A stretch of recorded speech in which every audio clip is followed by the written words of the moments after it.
Nyadar nggak belakangan kalau lagi olahraga di jalanan Jakarta rasanya udah kayak artis Hollywood alias di mana-mana ini dijepret oleh fotografer. Kira-kira yang difoto merasa risih nggak ya? Dan bolehkah ngefoto orang tanpa izin? Ini dia liputannya.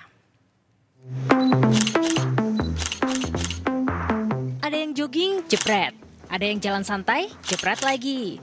Fenomena street photographer atau fotografer jalanan ini belakangan memang sudah jadi hal lazim kalau lagi olahraga di kawasan Jakarta.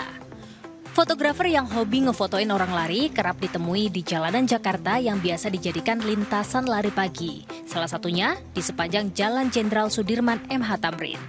Apalagi kalau sedang Car Free Day seperti ini. Fotografer yang mangkal nggak cuma satu atau dua, tapi bisa ditemui di hampir setiap sudutnya. Meski sudah jadi hal yang biasa, belakangan menjamurnya fotografer di ruang publik ramai jadi bahan perdebatan di media sosial. Beberapa netizen curcol kalau dirinya merasa keberatan difoto tanpa izin. Apalagi foto yang diambil diunggah ke platform foto berbasis Artificial Intelligence atau AI. Di platform itulah seseorang yang difoto bisa mengakses hasil jepretan fotografer. Dan jika tertarik, harus merogoh kocek dengan tarif yang ditentukan oleh fotografer. Apakah semua warga setuju dengan fenomena street photographer ini? Dari saya pribadi sih nggak keganggu sih, karena kan mereka kan cuma motret doang ya. Dan itu mungkin terserah kita mau beli atau enggak gitu loh dari dagangan mereka.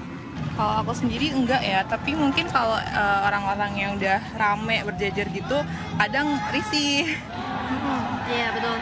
Jadi kalau misalnya masih ada 1-2 fotografer gitu sih masih oke. Cuma kalau misalnya dalam satu jalan itu udah rame banget, ya ngerasa risih sih, berasa diliatin jadinya gitu. Mereka kan juga nyari duit juga ya menurut saya sih. Jadi sebenarnya kalau saya pribadi sih nggak masalah. Untuk fotografer ini kalau ada event untuk mereka yang memang terdaftar gitu, itu sih oke ya gitu. Cuman kalau untuk yang freelancer gitu kayaknya agak khawatir karena jadi kayak mengganggu privasi gitu ya Mbak ya. Karena saya mungkin bukan public figure gitu ya, bukan siapa-siapa, jadi belum merasa terganggu sih.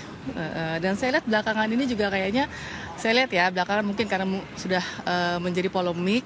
Kalau saya habis lari tapi tidak ada event, saya lihat di aplikasi itu ya, di aplikasi itu jarang muncul wajah saya. Jadi saya perhatikan mungkin kalau mau difoto kasih kode gitu, kayaknya udah mulai pada sopan juga fotografernya gitu ya. Beragam ya responsnya. Memang belum ada kebijakan yang mengatur soal ini. Tapi Kementerian Komunikasi dan Digital menyoroti soal pelanggaran privasi.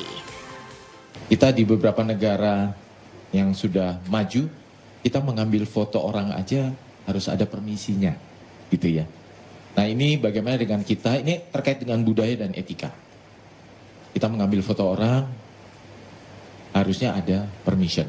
Regulasi terkait hal ini memang mungkin belum clear ya, tapi yang sangat harus kita jaga adalah terkait dengan pelindungan data pribadi.